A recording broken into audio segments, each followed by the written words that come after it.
بسم اللہ الحمد للہ والصلاۃ والسلام علی رسول اللہ وعلی آلہ وصحبہ اجمعین، اما بعد فاعوذ باللہ من الشیطان الرجیم، بسم اللہ الرحمن الرحیم، رب اشرح لی صدری ویسر لی امری واحلل عقدۃ من لسانی یفقہوا قولی۔ السلام علیکم ورحمۃ اللہ وبرکاتہ۔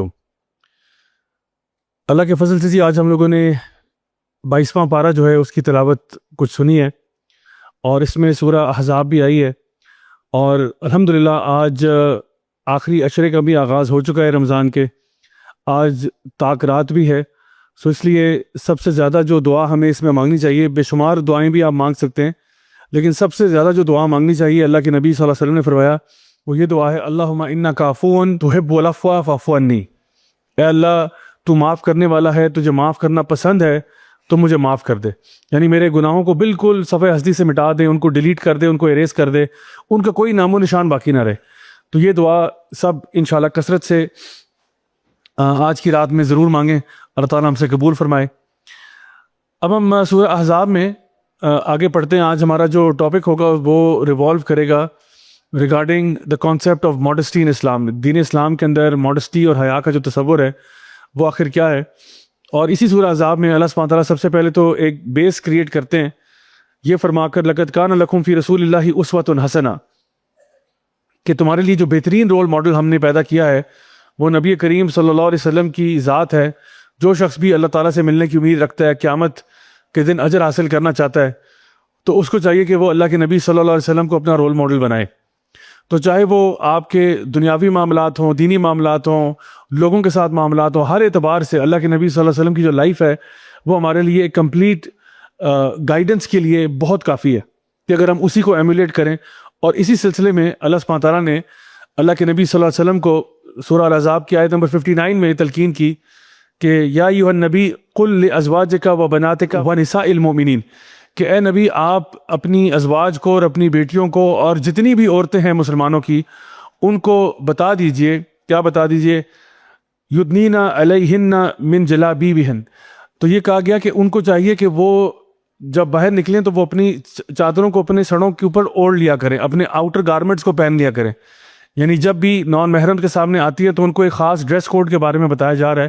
اور یہ صرف یعنی امہات المومنین کے لیے کمانڈ نہیں ہے، یہ کمانڈ ہے اللہ تعالیٰ کے نبی صلی اللہ علیہ وسلم کی ازواج کے لیے، ان کی بیٹیوں کے لیے، اور جتنی بھی مسلمان عورتیں ہیں ان سب کے لیے اللہ رب العزت نے قرآن مجید میں یہ کچھ گائیڈ لائنز پیش کی ہیں۔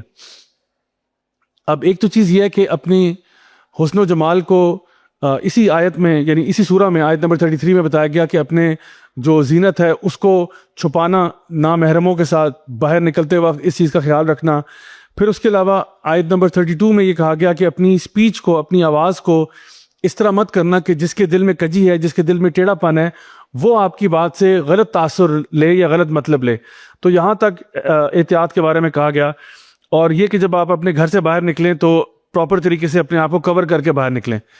اس سے یہ پتہ چلتا ہے کہ اللہ رب العزت نے ہمارے مسلم مردوں کے لیے اور عورتوں کے لیے، دونوں کے لیے ایک ڈریس کوڈ رکھا ہوا ہے۔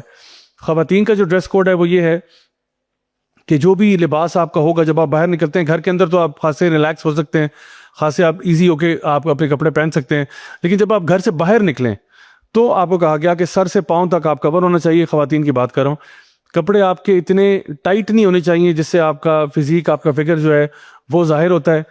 کپڑے جو ہیں وہ سی تھرو مٹیریل کے نہیں ہونے چاہیے جس سے یعنی جسم نظر آتا ہے۔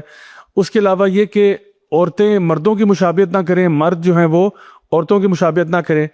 کپڑے، یہ لباس باہر نکلتے وقت اتنے زیادہ وہ کہتے ہیں نا فلیشی نہ ہو کہ جو کہ حجاب کا اور عبایا کا پرپس ڈیفیٹ کر دیں۔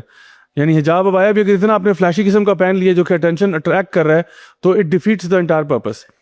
اور پھر یہ کہ نان مسلمز کی جو سمبلزم ہے وہ اپنے کپڑوں کے اوپر نہ رکھیں۔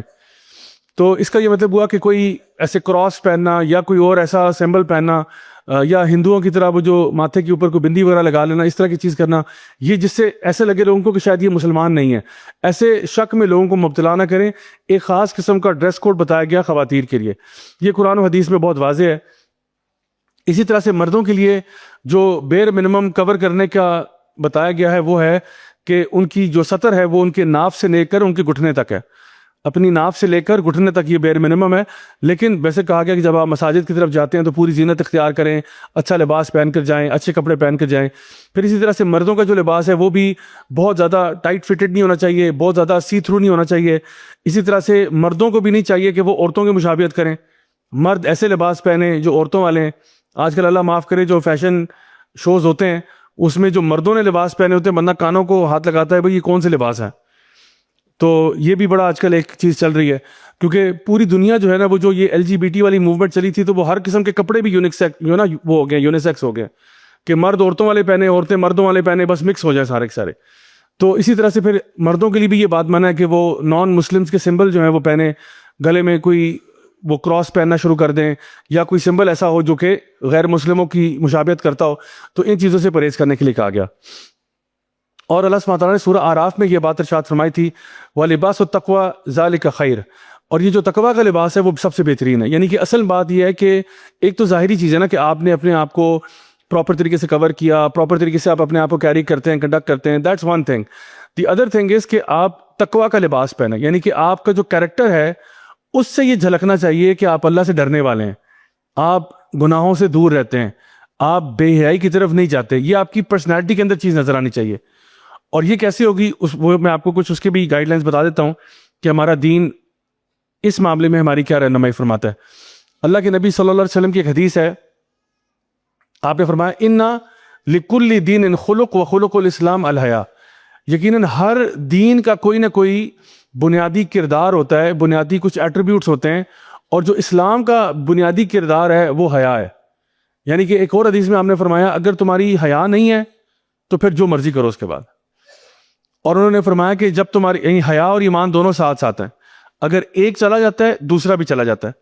اب یہ ریسنٹلی جو اسکینڈل سامنے آئے ایپسٹین والے اور یہ سارے, اور پتہ چلا جی دنیا بھر کے سارے لیڈر جو ہیں وہ اس کے اندر انوالوڈ ہیں, تو وہاں پہ مجھے یہ اللہ کے نبی صلی اللہ علیہ وسلم کی حدیث یاد آئی کہ آپ نے فرمایا تھا اگر تمہاری حیا چلی جائے پھر جو مرضی کرو, پھر آپ بم بھی مار دو نا فلسطین میں, آپ کو ٹینشن نہیں ہوتی. آپ ایران پہ حملہ کر دو, آپ ادھر بم مارو ادھر بم مارو, بے درے قتل کرو, گوانٹانامو بے بنا لو, وہاں پہ لوگوں کو ٹارچر کرو, یعنی پھر آپ کے لیے کوئی چیز میٹر نہیں کرتی. اگر تمہاری حیا چلی جائے پھر کچھ بھی تم سے ایکسپیکٹ کیا جا سکتا ہے. اسی لیے یہ لوگ جان بوجھ کے ایسے لوگوں کو ٹاپ پہ لے کے آتے ہیں جو ان کو پتہ ہوتا ہے بے غیرت اور بے حیا ہیں, کیونکہ پھر ہم ان سے سارے کام کروائیں گے. جو اپنا دین ایمان بیچ چکا ہے, حیا بیچ چکا ہے, حیا کا سودا کر چکا ہے, اس سے تو پھر ہم کچھ بھی کروائیں گے تو وہ کر لے گا. ہم اس کو آرڈر کریں گے, وہ بسم اللہ کر کے اس کو فالو کرے گا. تو اس لیے یہ حیا جو ہے نا یہ بڑی امپورٹنٹ چیز ہے, اور اسلام کا ایک بیسک کور ویلیو ہے کہ حیا اور ایمان دونوں ساتھ ساتھ ہیں. اب یہاں پر یہ بات آتی ہے کہ ہمارا جو اپوزٹ جینڈر کے ساتھ انٹریکشن ہے وہ کس طرح سے ہونا چاہیے کہ ہم اپنی حیا کا بھی تحفظ کریں اور ایٹ دا سیم ٹائم جو ضروری کام ہوتے ہیں وہ بھی ہمارے ہو جائیں. مثال کے طور پہ دیکھیں جس معاشرے میں ہم رہتے ہیں وہاں پہ اکثر اوقات آپ کو اپوزٹ جینڈر کے ساتھ انٹریکشن کرنا پڑتا ہے, چاہے آپ بازار میں ہوں, چاہے آپ کسی دفتر میں جاتے ہیں, چاہے آپ کہیں اور اسکول کالج میں. یعنی آئیڈیل تو یہ تھا کہ کوئی ایجوکیشن سسٹم نہ ہوتا اور آپ کے جو ہے وہ سیم جینڈر والے اسکولز اور کالجز ہوتے. جیسے باہر کے ملکوں میں بھی جو سب سے زیادہ ایکسپینسو اور پرائیویٹ اسکولز ہوتے ہیں وہ سیم جینڈر والے ہوتے ہیں, کیونکہ ان کو پتہ ہے سائیکولوجیکلی اسپیکنگ آلسو کہ بچوں کی اٹینشن ڈائیورٹ نہیں ہوتی, وہ پھر اپنے کام پہ توجہ دیتے ہیں بجائے کہ عشق معشوقیاں اور یہ سارے کام شروع ہو جائیں. تو اس اعتبار سے چلیں اب ہمیں ریئل ورلڈ میں رہنا ہے تو اس میں اب ہمارا جو انٹریکشن ہوگا اپوزٹ جینڈر کے ساتھ اس کے کچھ بنیادی اصول ہیں. سب سے پہلا اصول یہ ہے کہ جو بھی آپ کا انٹریکشن ہے اپوزٹ جینڈر سے وہ کسی مقصد کے تحت ہونا چاہیے, بغیر مقصد کے نہیں ہونا چاہیے. مقصد کا مطلب ہے کوئی ضروری کام ہے. مثلا ایک خاتون اگر بازار جاتی ہیں دکاندار سے کپڑے خرید رہے ہیں, اب وہ دکاندار سے کہتے ہیں بھائی جان یہ سوٹ بتا دیں کتنے کا ہے, یہ جی 5,000 کا, یہ کتنے کا ہے, یہ جی 10,000 کا ہے, اچھا سے کرو یہ پیک کر دو. ضرورت کے تحت گئی تھی, کام کیا, سوٹ لیا, گھر واپس. اسی طرح سے کوئی صاحب ہیں دفتر جاتے ہیں, وہاں پہ کوئی کاؤنٹر پہ خاتون کھڑی ہوئی ہیں, یہ جی میں نے لائسنس ریلیو کرانا تھا, جی پیپر دیجیے, یہ لیا, تھینک یو, تھپا لگا, بہت شکریہ, خدا حافظ, تھینک یو ویری مچ. لیکن مسئلہ کیا ہے, پرپسفل سے باہر کب جائیں گے جب آپ کے اندر فرینکنیس آ جائے گی, جب آپ غیر ضروری گفتگو شروع کر دیں گے. اور غیر ضروری گفتگو جو ہے وہ پوری ایک اسپیکٹرم کے اوپر آتی ہے. شروع ہوتی ہے بڑے چھوٹے چھوٹے طریقوں سے, اچھا تو اور سنائیں سب خیریت, موسم کیسا ہے, بھائی موسم آپ دیکھ رہے ہیں باہر طوفان آیا ہوا ہے, مجھ سے کیوں پوچھ رہے ہیں, آپ ایپ انسٹال کریں نا, ویدر ایپ انسٹال کریں, پتہ کر لیں وہاں پہ کیسا موسم ہے, مجھ سے کیوں پوچھ رہے ہیں. تو اور آپ سنائیں کھانے میں کیا پسند کرتی ہیں, none of your business frankly speaking. میں سموسے کھاؤں, پکوڑے کھاؤں, تم سے پیسے لے کے کھائیں, it's none of your business. تو یہ غیر ضروری گفتگو سٹارٹ یہاں سے ہوتی ہے. پھر آگے بڑھتے بڑھتے بڑھتے یہی خطوات شیطان ہے کہ وہ فرینکنس آگے سے آگے بڑھتی ہے, اور اللہ رب العزت نے جو ہمیں حکم دیا ہے وہ ہے لا تقربوا الزنا, زنا کے قریب نہیں جانا. اور ہمیں یہ کہا گیا اے ایمان والو خطوات شیطان پر نہیں چلنا. کہ شروع میں آپ کو نا آئیڈیا نہیں ہوتا, آپ کو لگتا ہے یار کیا ہے, میں بس گپ ہی لگا رہا ہوں, گپ ہی تو لگا رہا ہوں, لیکن وہ گپ جو ہے نا وہ کب جا کے اللہ معاف کرے زنا تک پہنچ گئی. یہ بہت ہی سلپری سلوپ ہے. تو کیوں, why are you flirting with sin, why are you flirting with جہنم؟ سمجھ سے باہر ہے بات. کیوں آپ کو جب پتہ ہے اللہ تعالیٰ نے مرد اور عورت کے بیچ میں ایک اٹریکشن پیدا کی ہے, بلکہ سورہ نساء کے شروع میں اللہ سبحانہ وتعالیٰ فرماتے ہیں حب الشہوات میں سب سے پہلے کیا ہے, النساء. اور مسئلہ یہ ہے کہ ہمارے یہاں پہ جو کو ایجوکیشن سسٹمز ہیں یا آفیسز میں اور اس طرح سے, مسئلہ یہ ہے کہ دونوں طرف آگ لگی ہوئی ہے, مردوں کو بھی آگ لگی ہوئی ہے, خواتین کو بھی آگ لگی ہوئی ہے, دونوں کی طرف اٹریکشن ہے, صرف ون سائیڈڈ تو نہیں ہے. دیکھیں یہ جو پیار محبت والی داستانیں اکثر ہمارے معاشرے میں بہت کامن ہو چکی ہیں, اللہ معاف کرے, یہ اس لیے کامن ہوئی ہیں کیونکہ ہم لوگوں نے احتیاط نہیں کی, پہلی بات. اور دوسری بات یہ ہم نے مسئلے کو سمجھا ہی نہیں. یہ مسئلہ اتنا سنگین ہے, جتنا کوئی ہیروئن کا ایڈکٹ ہوگا وہ اتنا بڑا مسئلہ نہیں جتنا یہ بڑا مسئلہ ہے.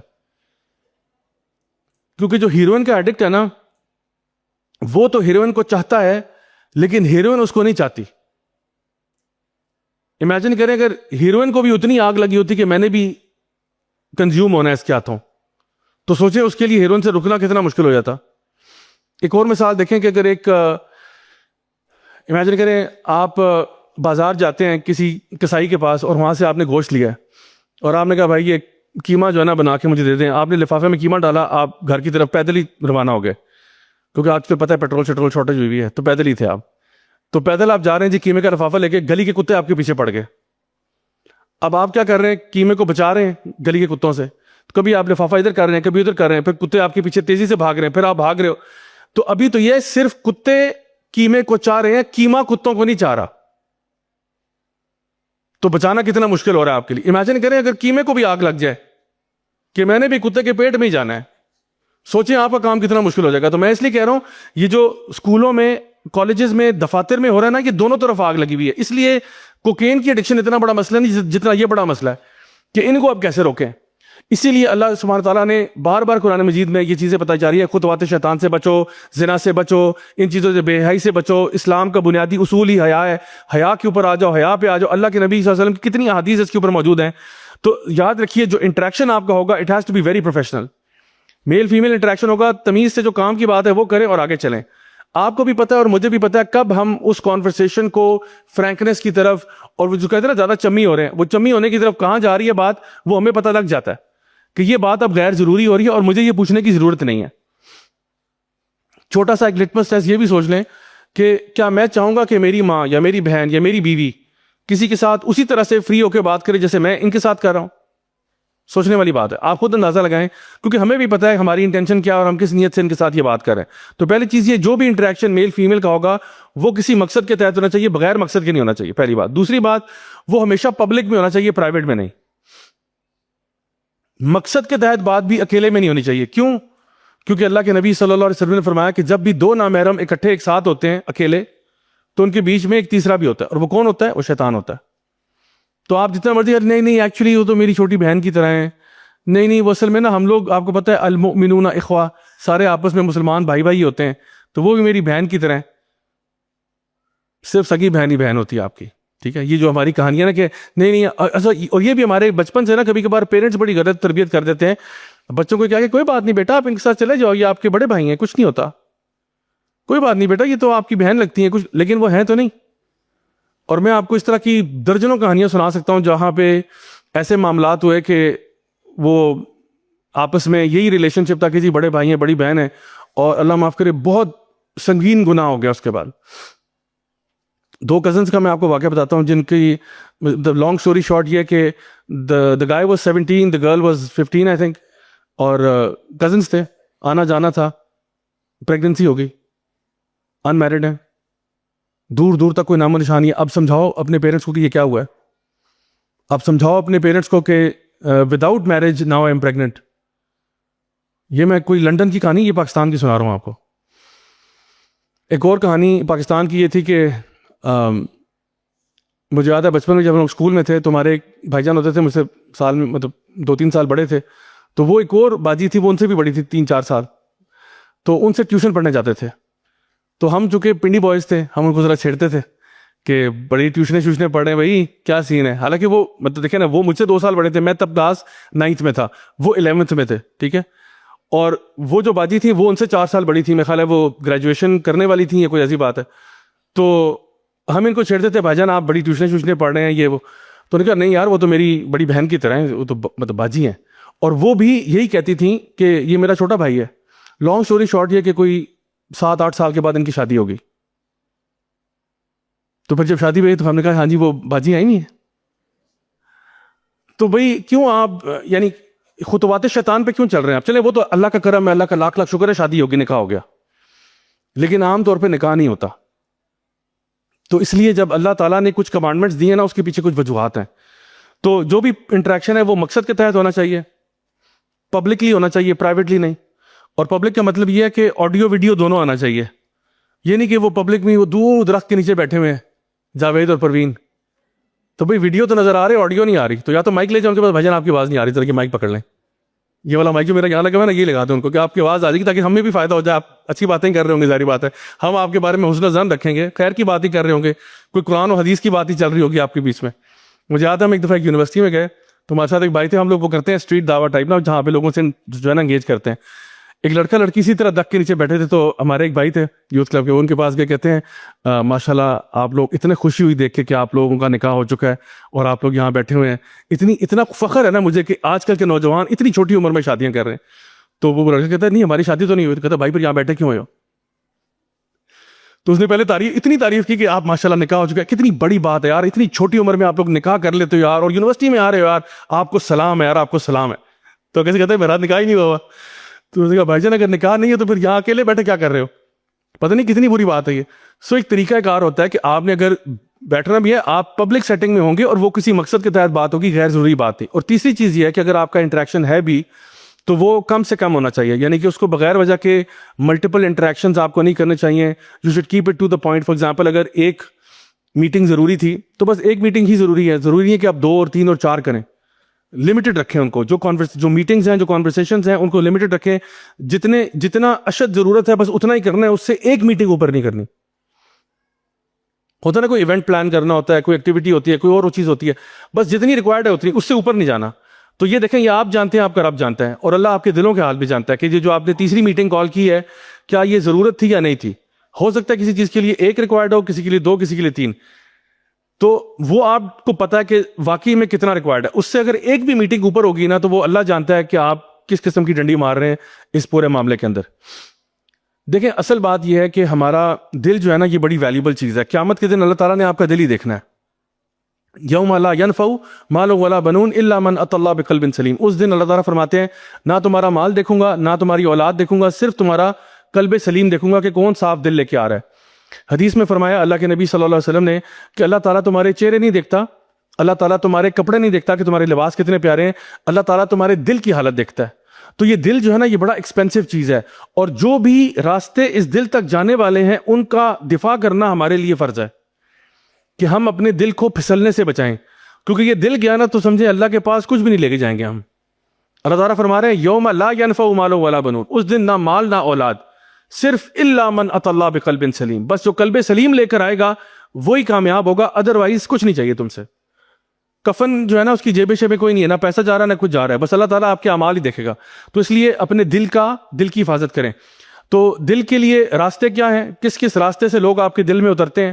سب سے پہلے علماء کہتے ہیں آپ کی نظروں کے تھرو گزرتے ہیں. یعنی انسان آپ کے دل میں کیسے اترتا ہے؟ نظروں کے تھرو. کچھ لوگ کہتے ہیں نا کہ the fastest way to a man's heart is through the stomach. کھانے شانے کھلاؤ اس کو تو آپ اس کا دل جیت لو گے. ہمارے علماء کہتے ہیں کہ پیٹ سے زیادہ نظروں کے ذریعے انسان اگلے کے دل میں اترتا ہے. اسی لیے ہمیں کہا گیا ہے lower your gaze and guard your modesty. اپنی نظروں کو نیچے رکھو اور شرمگاہوں کی حفاظت کرو. تو اس اعتبار سے نظروں کو نیچے رکھنے کا مطلب ہے کہ کہیں پہ اگر آپ کو کوئی ایسی چیز جو ڈیزائر پرووک کر رہی ہے then you should look away from that. اور بائی دا وے یہ آن لائن بھی ہے اور آف لائن بھی ہے. صرف کیونکہ یہ یعنی ایک بازار میں کوئی عورت نظر آ گئی تو نظریں آپ نے جھکا لی کہ یار میں نہیں دیکھتا، یہ ادھر بھی اپلائی کرتا ہے، یہاں پہ بھی یہ جو سوائپ چل رہا ہے نا، یہ اس پہ بھی اپلائی کرتا ہے، بلکہ اس پہ زیادہ کرتا ہے کیونکہ ٹائم آپ کا یہاں زیادہ گزر رہا ہے، بازاروں میں کم گزر رہا ہے، یہاں زیادہ گزر رہا ہے. اور اس کو اللہ کے نبی صلی اللہ علیہ وسلم نے کہا یہ آنکھوں کا زنا ہے. آپ نے فرمایا آنکھوں کا بھی زنا ہوتا ہے، ہاتھ کا بھی زنا ہوتا ہے، پاؤں کا بھی زنا ہوتا ہے، کانوں کا زنا بھی ہوتا ہے، زبان کا زنا بھی ہوتا ہے، اور پھر ایک ایکچوئل زنا ہوتا ہے. اور آپ نے اور یہ نہیں سمجھے کہ جی بندہ جو ہے نا، اس نے مثال کے طور پہ ہائپوتھیٹیکل سچویشن جاوید اور پروین کی مثال لے لیتے ہیں. تو جاوید جو ہے وہ پروین سے فون پہ باتیں کرتا ہے رات کو، کیسی ہو، کیا حال چال ہے، خیریت، بلا بلا بلا، ساری گپیں لگ رہی ہیں. پھر چلو بھی ایسا کرتے ہیں کل ملاقات کرتے ہیں، ملنے چلے گئے جی کہیں باہر ریسٹورینٹ میں ملنے چلے گئے، کھانا شانا کھایا، اس کے بعد وہ اس کو گھر ڈراپ کرنے کے لیے چلا گیا، گھر ڈراپ کیا، اگلے دن پھر کہیں لے گیا شاپنگ کرانے. کوئی نکاح نہیں، کوئی شادی نہیں، آپس میں ہائی فائیو چل رہے ہیں، یہ سب کچھ چل رہا ہے. تو زنا نہیں ہوا، لیکن اس سے سارے کام ہو گئے، اور اس نے کہا شکر ہے اللہ میں زنا سے بچ گیا. زنا سے تو تم بچے الحمدللہ، لیکن یہ جو ساری حرکتیں تم نے کی نا، یہ ساری گناہوں والی تھی. تو زنا تو گناہ ہے ہی ہے، یہ جو سارا پروسیس آپ نے کیا یہ سب گناہ ملا آپ کو. آنکھوں کا زنا بھی ہوا ہے، ہاتھ کا زنا بھی ہوا ہے، کان کا زنا بھی ہوا ہے، زبان کا زنا بھی ہوا ہے، کیونکہ جو باتیں آپ نے اس سے کی ہیں غیر ضروری، وہ سب زبان کا زنا ہوا ہے. جو کانوں سے سنی ہیں آپ نے باتیں غیر ضروری اور اس قسم کی فوش گفتگو، وہ سارا کانوں کا زنا ہوا ہے. اسی طرح سے ہائی فائیو کرنا، ہاتھ میں لانا، یہ سارا کا سارا ہاتھ کا زنا ہوا ہے. آپ چل کے اس کے پاس گئے، گاڑی پہ اس کے پاس گئے، یہ پاؤں کا زنا بھی ہوا ہے. یعنی ایک ایک باڈی پارٹ آپ کا انوالو ہوا تھا، بس ایک فائنل والے سے بچ گئے آپ. لیکن یہ نہ سمجھے کہ جی میں بچ گیا اور میں بالکل سن لیس ہوں، نہیں، سنز ہیں، آپ نے یہ سارے گناہ ایکوائر کیے ہیں اس پورے پروسیس میں. تو یاد رکھیں ہر سٹیپ کے اوپر انسان گناہ کما رہا ہوتا ہے، اور پھر ایک وہ میجر جو گناہ ہے وہ ہے ہی زنا کا. تو ہمیں کہا جا رہا ہے کہ آپ ان ساری چیزوں سے پیچھے ہٹیں، اور اس سے پہلے کہ وہ سچویشن اتنی ورس ہو جائے آپ اپنے آپ کو پہلے ہی پیچھے کر لیں. پھر اپنے کانوں کی حفاظت کریں، کانوں کی حفاظت کریں فضول کی گفتگو سے، فضول کی باتوں سے. اور ایون کچھ لوگ تو جو ہے نا وہ موسیقی سن کے بھی نا آدھے عاشق ہو جاتے ہیں. کس طرح سے گانے سنتے رہتے ہیں سارا وقت، عاشقی، دیوانگی، بندگی، پروانگی، یہ سنتے رہتے ہیں نا. پھر ان کو لگتا ہے کہ یار ساروں کو ہی پیار ہو رہا ہے، مجھے کیوں نہیں ہو رہا؟ امی میں اتنا کمزور کیوں ہوں؟ آئیڈین والا نمک نہیں کھایا میں نے بچپن میں، کیا مسئلہ ہے؟ مجھے ساروں کو پیار ہو رہا ہے، مجھے کیوں نہیں ہو رہا؟ پھر پتہ کیا ہوتا ہے، پھر اس کو انسان کو پیار نہیں ہوتا، اس کو پیار ہونے سے پیار ہو جاتا ہے. بڑی ڈیپ بات ہے، سوچے گا اس کے بارے میں. اس کو پیار نہیں ہوتا، اس کو پیار ہونے سے پیار ہوا ہوتا ہے کہ مجھے بھی پیار ہونا چاہیے. یار سارے بندوں کو پیار ہو رہا ہے، مجھے کیوں نہیں ہو رہا؟ ہر کسی نے گرل فرینڈ بوائے فرینڈ بنایا ہوا ہے، میرا کیوں نہیں ہے یار؟ میں اتنا کمزور کیوں؟ میں آڈ ون آؤٹ کیوں؟ تو پھر وہ کہتا ہے چلو یار پہ کسی سے بھی چلے ایسا کرتے ہیں، ان سے کر لیتے ہیں. مطلب پھر وہ کہتا ہے تم نہیں کوئی اور صحیح، اور نہیں کوئی اور صحیح، بس کوئی میری زندگی میں تو آئے جس کو میں بھی کہوں کہ میں جب گانے سنتا ہوں نا تو میں اس کو امیجن کرتا ہوں. تو یہ بھی کبھی کبھار کانوں کے ذریعے انسان کسی کے دل میں اترتا ہے. پھر اسی طرح سے کبھی کبھار ناک کے ذریعے بھی انسان کسی کے دل میں اترتا ہے. خوشبو سن کے کہتے ہیں پروین آ گئی لگتا ہے. تو کیوں یہ کہتے ہیں؟ اللہ کے نبی صلی اللہ علیہ وسلم نے فرمایا تھا، سنن نبی داؤد کی حدیث ہے کہ اگر کوئی عورت جو ہے وہ پرفیوم لگا کر نامحرموں کے سامنے سے گزرتی ہے کہ وہ اس کی خوشبو کو سونگے، تو وہ عورت جو ہے، یہ میرے الفاظ نہیں، اللہ کے نبی کے الفاظ ہیں، آپ نے فرمایا وہ ایک قسم کی زانیہ ہے.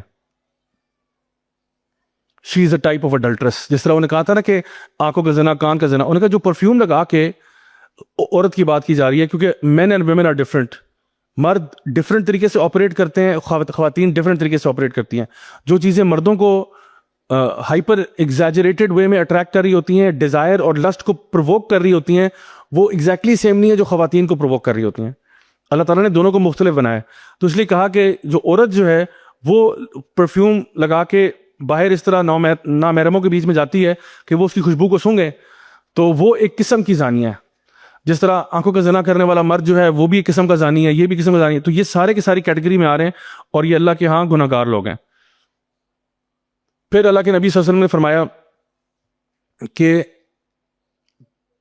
اگر تمہارے سر میں لوہے کا کیل ٹھوک دیا جائے، یہ تمہارے لیے زیادہ بہتر ہوگا بنسبت اس بات کے کہ تم کسی ایسے شخص کو ہاتھ لگاؤ جو تمہارا محرم نہیں ہے.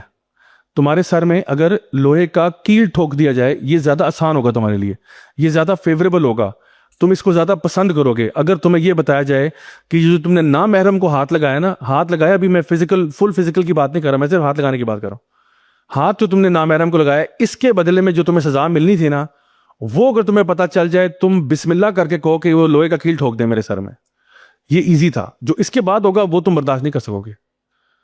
تو ہم لوگوں نے یہاں پہ ان چیزوں کو بہت لائٹ لیا ہوا ہے. ہمارے یہاں پہ کیا محرم نان محرم، ایون ہمارے یہاں پہ تو اسکولوں کالجوں میں آفیسز میں ایون کزنز کے بیچ میں بھی یہ چل رہا ہوتا ہے، یہ کیا کہ یہ آپ کی بہن ہے اور یہ آپ کے بھائی ہیں.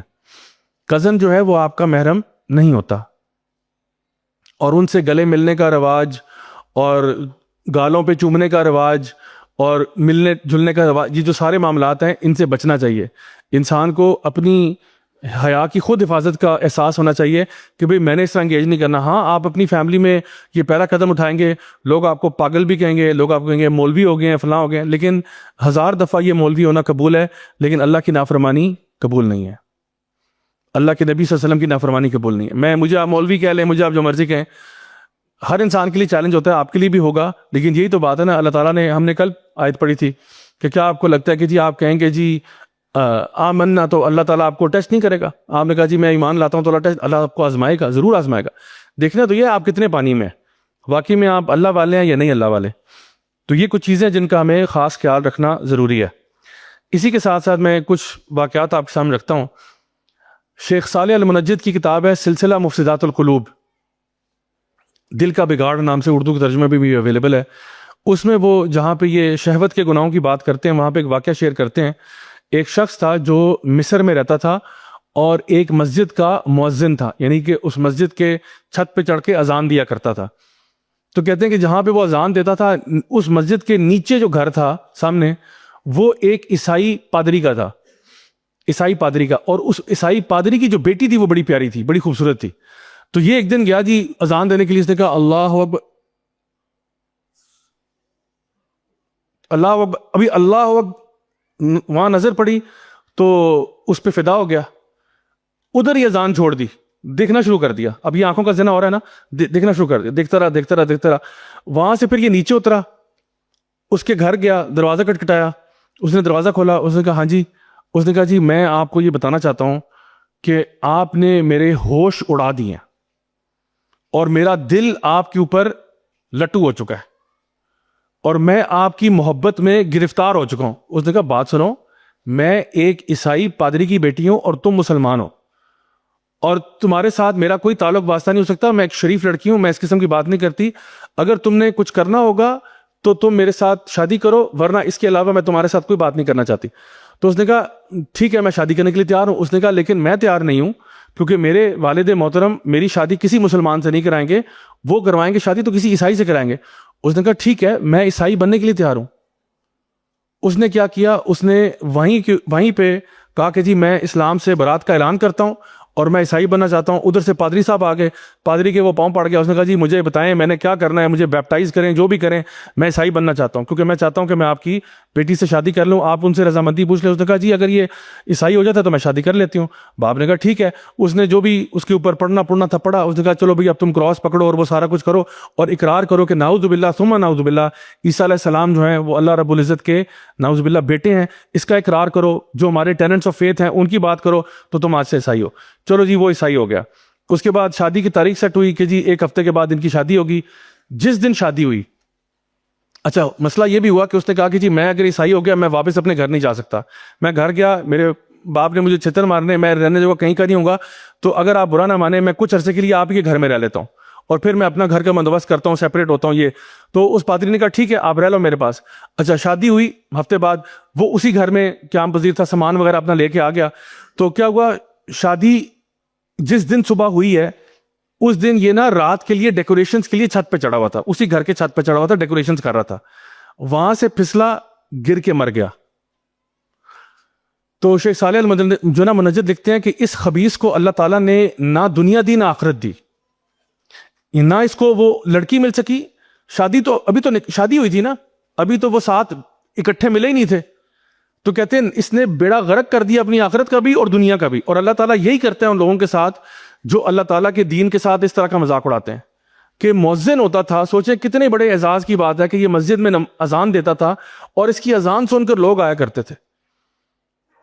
اور جب مرا تو جو نا کفر میں مرا, تباہ ہو گیا, برباد ہو گیا. تو یہ وہ بتاتے ہیں کہ جی ایک انسان کبھی کبھار اتنی بری طرح پھسلتا ہے کہ کہیں کا نہیں رہتا. ایک اور تابعین میں سے تھے, ربی بن خثیم ان کا نام تھا. وہ اتنے کوئی نیک انسان تھے کہ عبداللہ بن مسعود رضی اللہ عنہ کے اسٹوڈنٹ تھے, اور عبداللہ بن مسعود ان کو کہا کرتے تھے کہ اگر تم اللہ کے نبی صلی اللہ علیہ وسلم کے زمانے میں ہوتے نا تو اللہ کے نبی صلی اللہ علیہ وسلم تم سے بہت محبت کرتے, تمہاری عادتیں دیکھ کے, تمہارے معاملات دیکھ کر تم سے بڑی محبت کرتے.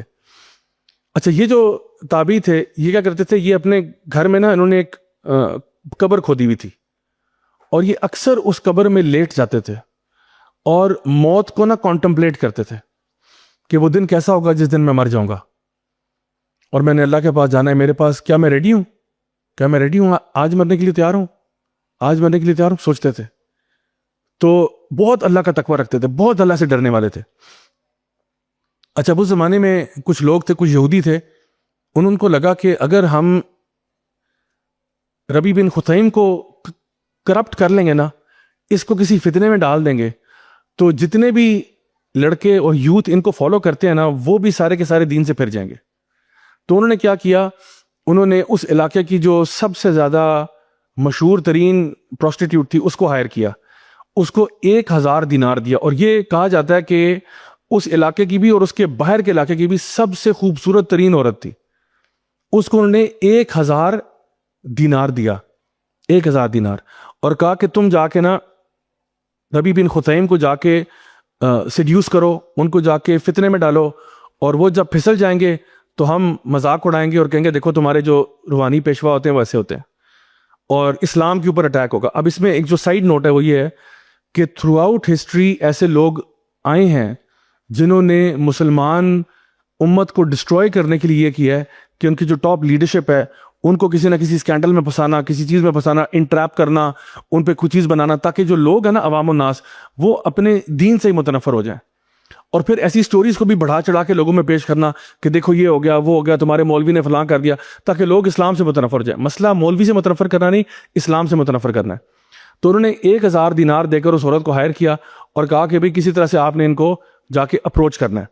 وہ عورت جو ہے وہ اس کے بارے میں مشہور تھا کہ وہ خوبصورت بھی بہت تھی, اس کی آواز بھی بہت پیاری تھی, اور وہ شعر و شاعری بھی بہت اچھی جانتی تھی. تو آپ کہہ لیں کہ she was a triple threat, مطلب کہ she looks very good, she has a beautiful singing voice, اور پھر وہ اشعار اپنے کہتی بھی تھی اور اس کو آتے بھی بہت سارے تھے. تو بہت یعنی کسی کو مائل کرنے کے لیے نا بہت کچھ اس کے پاس مواد موجود تھا کہ کسی کو کسی طریقے سے اٹریکٹ کر لے.